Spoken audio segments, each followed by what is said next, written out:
आज के इस नए गहरे विश्लेषण में सभी सुनने वालों का स्वागत है। बिल्कुल, बहुत बहुत स्वागत है। और आज का जो विषय है ना, वो सच में मतलब बहुत ही ज्यादा दिलचस्प है। हाँ, क्योंकि आज हम मानव मनोविज्ञान के एक बहुत ही शक्तिशाली पहलू पर बात करने वाले हैं, सत्ता, प्रभाव और नियंत्रण। जो कि देखा जाए तो दुनिया में शायद ही कोई ऐसा इंसान हो जो ये ना चाहता हो कि उसका प्रभाव थोड़ा और बढ़े। सही कहा, या कम से कम वो दूसरों के प्रभाव से खुद को बचा सके।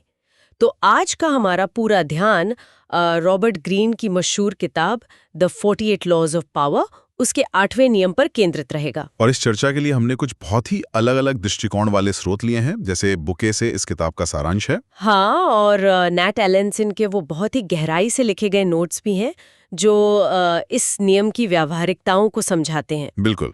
और साथ ही हमारे पास लूसियो बुफलमानो का एक बहुत ही शानदार आलोचनात्मक विश्लेषण भी है जो इस नियम की कमियों को उजागर करता है। ये बहुत जरूरी है, क्योंकि हमारा लक्ष्य सिर्फ किताब की तारीफ करना नहीं है, बल्कि ये समझना है कि ये 8वां नियम वास्तव में क्या है, ये इंसानी दिमाग पर काम कैसे करता है, और क्या ये असल जिंदगी में हमेशा कारगर होता है या इसके कुछ छिपे कुछ खतरनाक नुकसान भी है। ठीक है, आइए इसको थोड़ा विस्तार से समझते हैं। तो इस नियम की गहराई में जाने से पहले बुके के सारांश के अनुसार एक बात स्पष्ट करना बहुत जरूरी है। वो क्या? वो ये कि इस किताब के हिसाब से सत्ता या शक्ति अपने आप में न तो अच्छी होती है और न ही बुरी। ये महज एक उपकरण है, एक टूल है। मतलब इसका इस्तेमाल समाज की भलाई के लिए भी हो सकता है और किसी निजी स्वार्थ के लिए भी। बिल्कुल। ये किताब इतिहास और मनोविज्ञान पर आधारित है।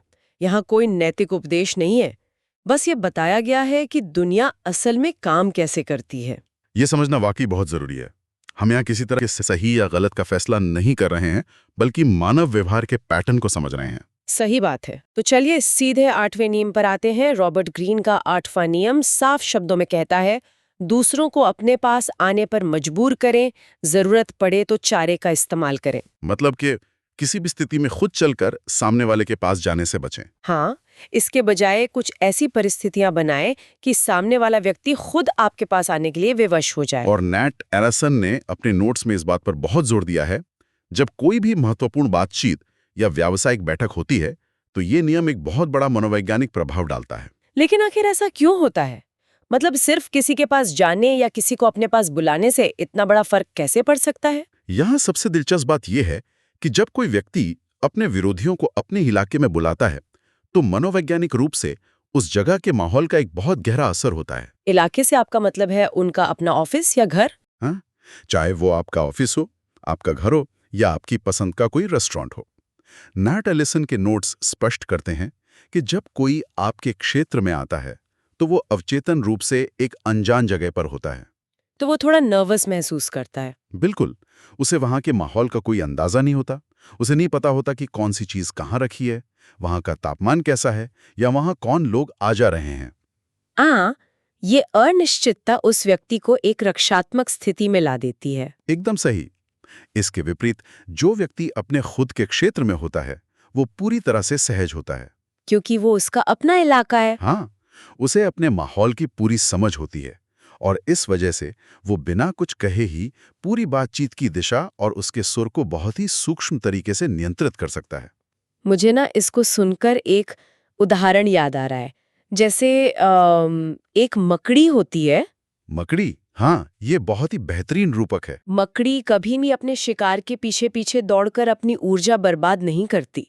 वो बहुत ही शांति से अपना जाला बुनती है और फिर वो बस उस जाले के बीच में बैठ जाती है। बिल्कुल, वो शिकार का इंतजार करती है।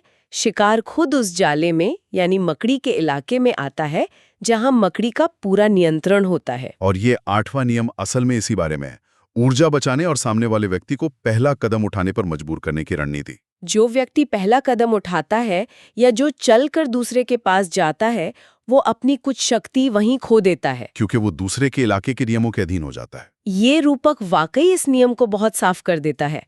तो इसका मतलब है कि असली ताकत ऊर्जा के संरक्षण और धैर्य में है। बिल्कुल। अगर हम इस मकड़ी के जाले वाले विचार को आज की भागदौड़ भरी कॉर्पोरेट दुनिया में रखकर देखें तो इसके प्रभाव कैसे दिखाई देते हैं?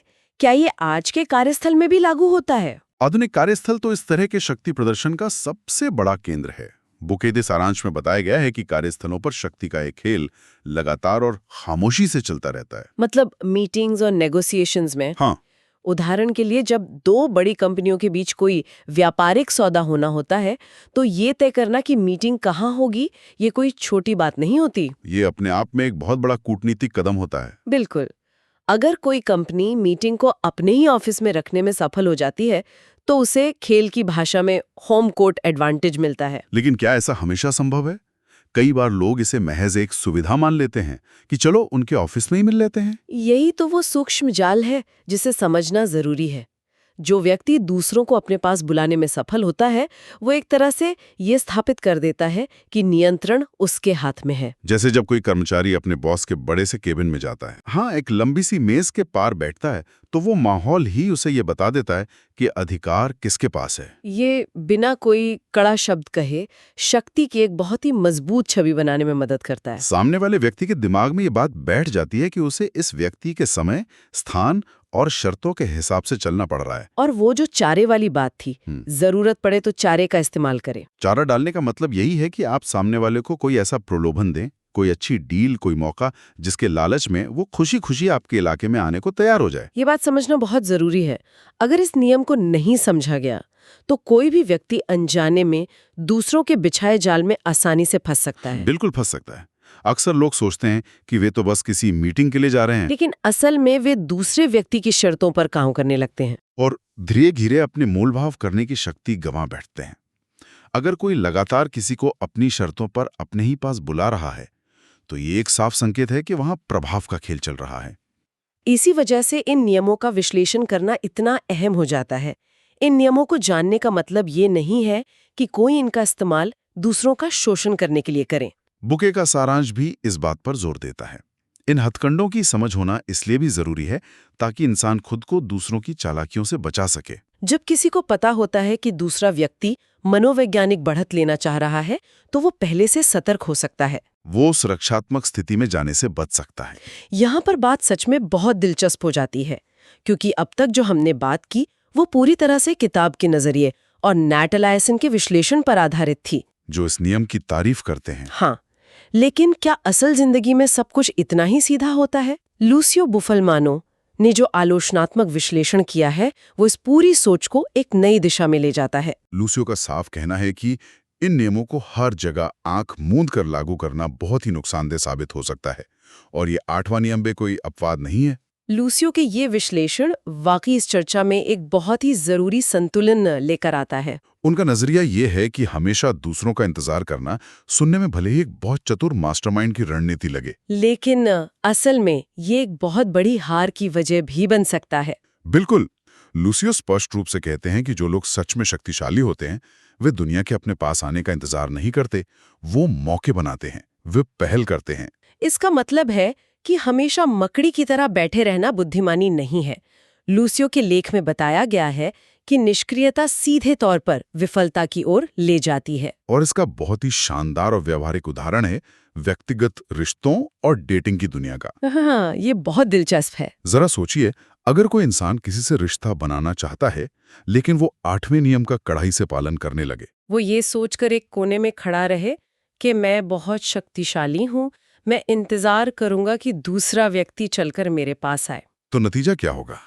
हो सकता है कि कोई और व्यक्ति जो पहल करने से नहीं डरता वो आगे बढ़कर बात कर ले और मौका उसके हाथ से निकल जाए।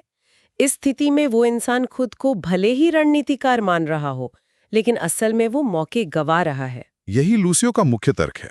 कई बार लोग सिर्फ इसलिए पहला कदम नहीं उठाते क्योंकि उन्हें अस्वीकृति यानी रिजेक्शन का डर होता है। वो उस डर को छुपाने के लिए इस नियम का सहारा लेते हैं और इसे सत्ता की रणनीति का नाम दे देते हैं। जीवन में कई बार, चाहे वो कोई नया व्यवसाय शुरू करना हो या नए क्लाइंट से मिलना हो, पहल करना ही सबसे बड़ी ताकत होती है। जो लोग सच में आत्मविश्वासी होते हैं वो रिस्क लेते हैं, वो आगे बढ़कर शुरुआत करते हैं। सिर्फ चारा डालकर इंतजार करना एक डरपोक मानसिकता की निशानी भी हो सकती है। ये एक बहुत ही बड़ा विरोधाभास है।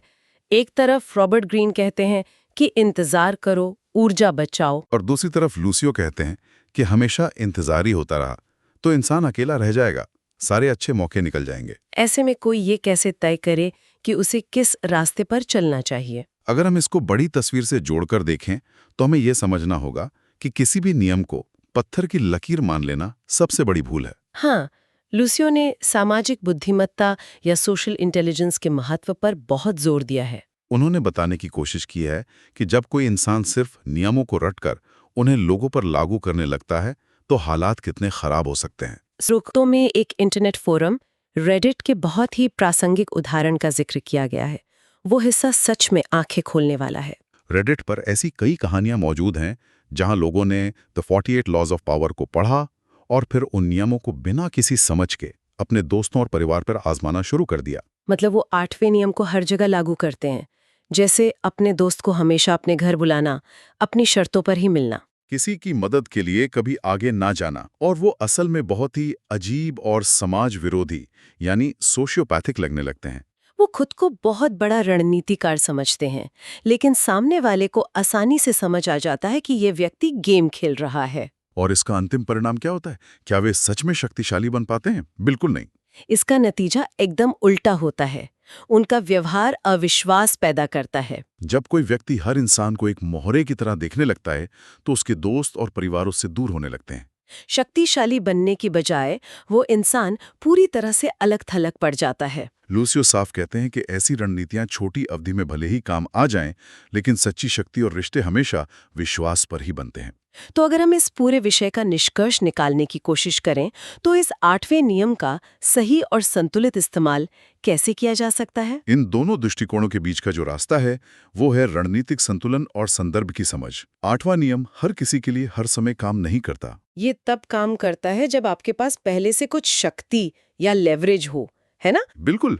अगर कोई एक बहुत स्थापित कंपनी है या किसी के पास कोई ऐसा खास हुनर है जिसकी बाजार में भारी मांग है, तो वो आसानी से दूसरों को अपने पास आने पर मजबूर कर सकता है। उसके पास वो चारा स्वाभाविक रूप से मौजूद है। लेकिन अगर कोई अभी अपने करियर की शुरुआत कर रहा है, तब क्या? तब ये नियम पूरी तरह से विफल हो सकता है। जब कोई व्यक्ति शुरुआत कर रहा हो या नए रिश्ते कायम कर रहा हो तो उसे पहला कदम उठाने से बिल्कुल भी पीछे नहीं हटना चाहिए। ऐसे समय में पहल करना कोई कमजोरी नहीं है, बल्कि आत्मविश्वास की निशानी है। अगर कोई अनुभवहीन व्यक्ति ये सोचकर बैठ जाए कि बड़ी कंपनियां खुद चलकर उसके पास आएंगी, तो वो जिंदगी भर बैठा ही रह जाएगा। अपनी स्थिति का सही आकलन करना सबसे जरूरी है। तो इस सब का आखिर क्या मतलब है? अगर हम आज के इस विश्लेषण का निचोड़ निकालें तो बात यह है कि अपने क्षेत्र का और अपनी स्थिति का फायदा उठाना एक बेहतरीन रणनीति हो सकती है। जब भी मौका मिले, सामने वाले को अपने कंफर्ट जोन में लाना एक मनोवैज्ञानिक बढ़त दिलाता है। लेकिन सिर्फ अस्वीकार किए जाने के डर से हमेशा दूसरों के पहल करने का इंतजार करना एक बहुत बड़ी कमजोरी साबित हो सकती है। ये इंसान को अवसर खोने की ओर ले जा सकता है। हमें यह हमेशा याद रखना चाहिए कि सच्ची शक्ति नियमों का अंधाधुंध पालन करने में नहीं है।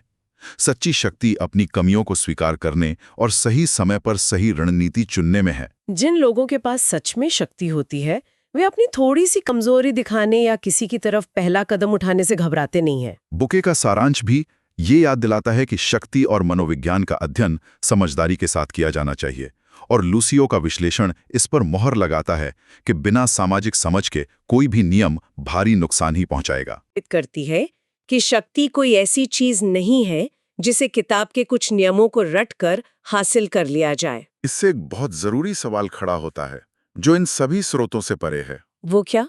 जरा सोचिए, अगर दुनिया का हर इंसान, हर राजनेता, हर व्यापारी अचानक से इस 8वें नियम का कड़ाई से पालन करने लगे, अगर हर कोई अपनी जगह पर खड़ा हो जाए और इंतजार करे कि सामने वाला पहला कदम उठाए, तो क्या इस दुनिया में कभी भी कोई नया रिश्ता बन पाएगा?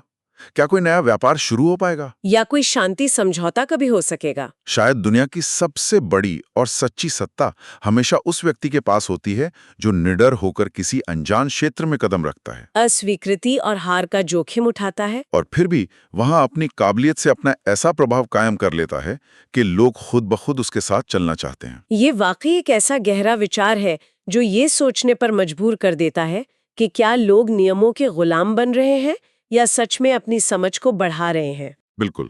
आज के इस विस्तृत और गहरे विश्लेषण में हमारे साथ जुड़ने के लिए सभी सुनने वालों का बहुत बहुत धन्यवाद। हम भविष्य में भी ऐसे ही ज्ञानवर्धक और सोच विचार को उकसाने वाले विषयों पर चर्चा जारी रखेंगे। ज्ञान यकीनन एक बहुत बड़ी शक्ति है, लेकिन उसका सही समय पर इस्तेमाल ही किसी को सही मायनों में प्रभावशाली बनाता है।